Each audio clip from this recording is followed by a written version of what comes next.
ஆன்மீக அன்பர்கள் அனைவருக்கும் வணக்கம். நாம் நம்மளுடைய சேனலில் தொடர்ந்து நிறைய சுவாரஸ்யமான ஆன்மீகம் சார்ந்த தகவல்களை தாங்க பார்த்துட்டு வந்துட்டு இருக்கோம்.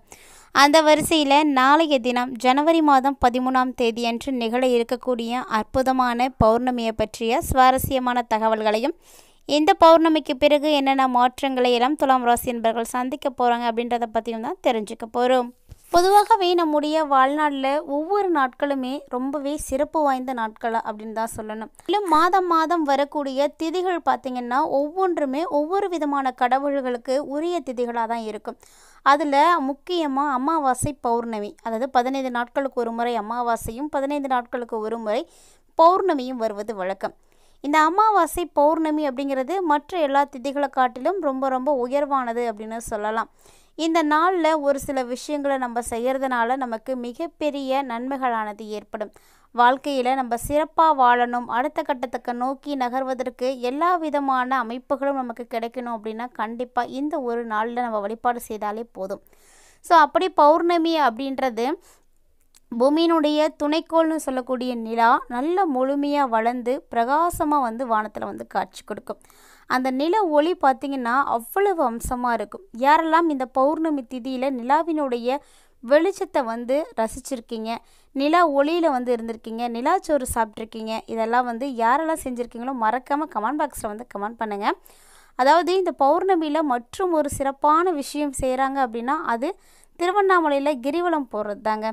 ஸோ இந்த பௌர்ணமி அப்படின்னாலே நல்ல அதிர்வலைகள் இருக்கும், நம்மளுடைய மன அமைதி கிடைக்கும், நிம்மதி கிடைக்கும். அப்படி நம்மளுடைய மனம் அமைதியாகவும் நிம்மதியாகவும் இருக்கக்கூடிய சூழ்நிலையில் கிரிவலம் போகும் பொழுது நம்முடைய எல்லா விதமான கஷ்டங்களும் நீங்கி நமக்கு சிறப்பான ஒரு பலன் கிடைக்கும். அதனால தான் மாதம் மாதம் வரக்கூடிய பௌர்ணமிகளில் திருவண்ணாமலையில் கிரிவல பாதையில் பல லட்சம் மக்கள் கிரிவலம் போகிறாங்க. ஆனால் இப்படி கிரிவலம் தானே போகிறாங்க அப்படின்னு சாதாரணமாக நினைக்க முடியாது. ஏன்னா எல்லாராலையும் அந்த கிரிவல பாதைக்கு போக முடியாது. யார் ஒருவரை சிவபெருமான் அனுமதிக்கிறாரோ, அதுவும் எந்த நாள் எந்த மாதத்தில் அனுமதிக்கிறாரோ அப்போ மட்டும்தான் போக முடியும். ஸோ இந்த நிலையில் யாரெல்லாம் கிரிவலம் போயிருக்கீங்க, அதாவது கிரிவலம் போய் நல்ல ஒரு அனுபவத்தை அடைஞ்சிருக்கக்கூடியவங்க யார் இருக்கீங்களோ மறக்காமல் வீடியோக்கு ஒரு லைக் பண்ணுங்கள். கூடவே பார்த்திங்கன்னா நம்மளுடைய வாழ்க்கையில் ஒரே ஒரு முறையாவது போயிட்டு வரக்கூடிய விஷயமா இந்த கிரிவலமும் காணப்படுது. கூடவே இந்த பௌர்ணமி நாளில் குலதெய்வ வழிபாடு செய்வது இன்னுமே சிறப்பான பலன்களை எல்லாம் உங்களுக்கு ஏற்படுத்தி கொடுக்கும். இந்த பௌர்ணமி அப்படின்னாலே சிவன் வழிபாடு செய்கிறது தாங்க சிறப்பானது. கூடவே குலதெய்வத்தையும் வழிபாடு செய்துக்கோங்க, நல்லது. அது மட்டும் இல்லாமல் பௌர்ணமி அப்படின்னு சொல்லும் பொழுது ஒரு சில விஷயங்களை நம்ம செய்யணும், செய்யக்கூடாது. அதெல்லாம் என்ன அப்படின்றத ஆல்ரெடி நம்மளுடைய சேனல்லே போஸ்ட் பண்ணியிருக்கோம். அதெல்லாம் பார்க்கலன்னா பார்த்து தெரிஞ்சுக்கோங்க. வரக்கூடிய ஜனவரி 13ஆம் தேதி அன்று நிகழக்கூடிய பௌர்ணமி 2025ஆம் வருடத்திற்கான முதல் பௌர்ணமி ரொம்ப ரொம்ப விசேஷமாக வந்திருக்கு. ஏன் அப்படின்னு பார்த்தீங்கன்னா இந்த பௌர்ணமி திங்கட்கிழமையில் வந்திருக்கு, அது ஒரு ஸ்பெஷல். கூடவே பார்த்தீங்கன்னா அன்றைய தினம் ஆருத்ரா தரிசனமும் கூட, இது இன்னொரு ஸ்பெஷல். அடுத்ததாக பார்த்தீங்கன்னா போகி பண்டிகை, இது போல் மார்கழி மாதத்தினுடைய கடைசி நாள், இது மாதிரி சொல்லிக்கிட்டே போகலாம்.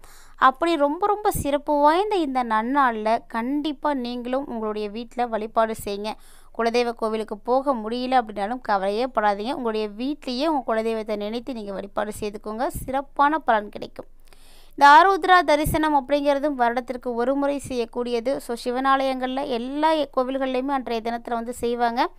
உங்களுக்கும் வாய்ப்பு கிடைக்கிதுன்னா அருகில் இருக்கக்கூடிய சிவாலயங்களுக்கு போய் வழிபட்டுட்டு வாங்க, நல்லதே நடக்கும். இந்த சிறப்பு வாய்ந்த பௌர்ணமி திதிக்கு அப்புறமா துலாம் ராசி என்பர்கள், அதாவது சித்திரை 3 மற்றும் 4ஆம் பாதம், சுவாதி விசாகம் 1 மற்றும் 2 3ஆம் பாதம் ஆகிய நட்சத்திரங்களை உள்ளடக்கிய உங்களுக்கு கிரகநிலைகள் எப்படி இருக்குது அப்படின்றத நம்ம ஃபஸ்ட்டு பார்க்கலாம். ஏன்னா எல்லா விதமான செயல்பாடுகளுக்குமே முக்கிய காரணமாக இருக்கக்கூடியதுன்னா இந்த கிரக நிலைகள் தான்.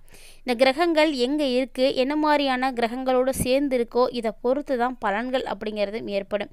அந்த நிலையில் தன வாக்கு குடும்பஸ்தானத்தில் புதன் பகவான், தைரிய வீரிய ஸ்தானத்தில் சூரியன், சுகஸ்தானத்தில் சுக்கரன், பஞ்சமஸ்தானத்தில் சனி, ரணருணு ரோகஸ்தானத்தில் ராகு, அஷ்டமஸ்தானத்தில் குரு வக்ரம் பெற்றும், தொழில் ஸ்தானத்தில் சந்திரனும் செவ்வாய் பகவான் வக்ரம் பெற்றும், அயன சகின போகஸ்தானத்தில் கேது பகவானும் அமர்ந்திருக்காங்க. ஸோ மேலும் பார்த்தீங்கன்னா கிரக மாற்றங்கள் அப்படின்னா 14ஆம் தேதியிலிருந்து உங்களுக்கு கிரக மாற்றங்கள் இருக்குது. 14ஆம் தேதி அன்னைக்கு தைரிய வீரிய ஸ்தானத்தில் இருக்கக்கூடிய சூரியன் சுகஸ்தானத்துக்கு மாறுறாரு. 18ஆம் தேதி அன்னைக்கு தொழில் ஸ்தானத்தில் இருக்கக்கூடிய செவ்வாய் பாக்கியஸ்தானத்துக்கு மாறுறாரு. அதே போல் 28ஆம் தேதி அன்னைக்கு பஞ்சமஸ்தானத்தில் இருக்கக்கூடிய சுக்கிர பகவான் ரண ருணு ரோகஸ்தானத்துக்கு வந்து மாறுறாரு. ஸோ இதன் அடிப்படையில் துலாம் ராசி என்பவர்களுக்கு இந்த மாதம் எப்படி இருக்குது அப்படின்றத நம்ம பார்க்கலாம். அதுக்கு முன்னாடி வீடியோ பார்க்கக்கூடிய நேயர் துலாம் ராசி அன்பராக இருக்கீங்கன்னா மறக்காமல் நம்ம வீடியோக்கு ஒரு லைக் பண்ணிக்கோங்க. துலாம் ராசி என்பர்களை பொறுத்த வரைக்கும் இந்த மாதம் அனைத்து விதமான காரியங்களுமே பார்த்திங்கன்னா அடுத்தடுத்து உங்களுக்கு வந்து நடக்க போகுதுங்க. ஸோ இது வரைக்கும் தடைப்பட்ட விஷயங்கள் கூட இனி மழை நடக்க ஆரம்பிக்கும். உங்களுடைய கவலைகள் நீங்கக்கூடிய அற்புதமான ஒரு ஆண்டாக தான் இந்த ஆண்டு உங்களுக்கு பிறந்திருக்கு. அதே போல் எப்போதுமே நீங்கள் வெள்ளை உள்ளத்தோடு வந்து காணப்படக்கூடியவங்க. ஸோ உங்களுக்கு ஏற்பட்ட கஷ்டங்கள் எல்லாமே இனி விலக ஆரம்பித்து நடக்கக்கூடிய அத்தனையுமே நன்மைகளாக நடக்கும். ஸோ தன்னம்பிக்கையோடு நீங்கள் வரக்கூடிய ஆண்டுகளை வந்து எதிர்கொள்ளுங்க. வரக்கூடிய நாட்களை வந்து கடந்து வாங்க. ரொம்பவே அற்புதமான பலன்கள். இது வரைக்குமே நிறைய பிரச்சனைகளாலும் கஷ்டங்களாலும் சூழ்ந்திருந்த உங்களுடைய வாழ்க்கை ரொம்பவே பார்த்தீங்கன்னா பிரகாசமாக மாறப்போகுது அப்படின்னு தாங்க சொல்லணும். இந்த காலகட்டங்கள் எல்லாமே உங்களுக்கு அற்புதமாக இருக்கும். சுற்றி இருக்கக்கூடிய சோம்பேறிகளை கூட நீங்கள் விலக்கி வச்சு உங்களுடைய நன்மைகளுக்காக பாடுபடக்கூடியவங்களோட இணைந்திருங்க. குரு பகவானுடைய அருட்பார்வையும் உங்களுக்கு கிடைக்கிறதுனால குடும்பத்தில் மகிழ்ச்சியானது காணப்படும். எதிரிகளுடைய தொல்லைகளும் பார்த்திங்கன்னா குறைய ஆரம்பிக்கும். மேலும் இந்த காலகட்டங்களில் உங்களுடைய பக்கம் இருக்கக்கூடிய நியாயம் பார்த்திங்கன்னா மேலோங்க ஆரம்பிக்கும். பிள்ளைகள் வெளியில் மற்றற்ற மகிழ்ச்சிகளானது வந்து சேருங்க. கண்டிப்பாக திருமண பாக்கியம் இல்லாதவர்களுக்கு திருமண பாக்கியம் கிடைக்கும்.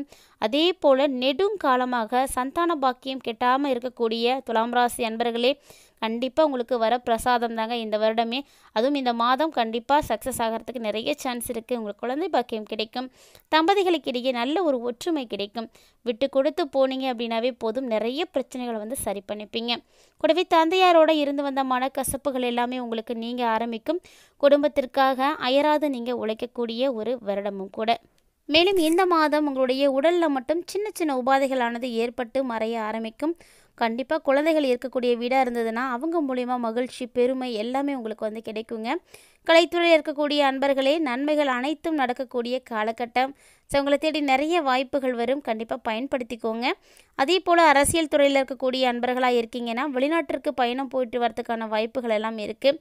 கல்வி பயிலக்கூடிய மாணவ மாணவிகளே, படிப்பில் நல்ல ஒரு நாட்டம் உங்களுக்கு இருக்கும். நினைத்த மதிப்பெண்களை கண்டிப்பாக நீங்கள் அடைவீங்க.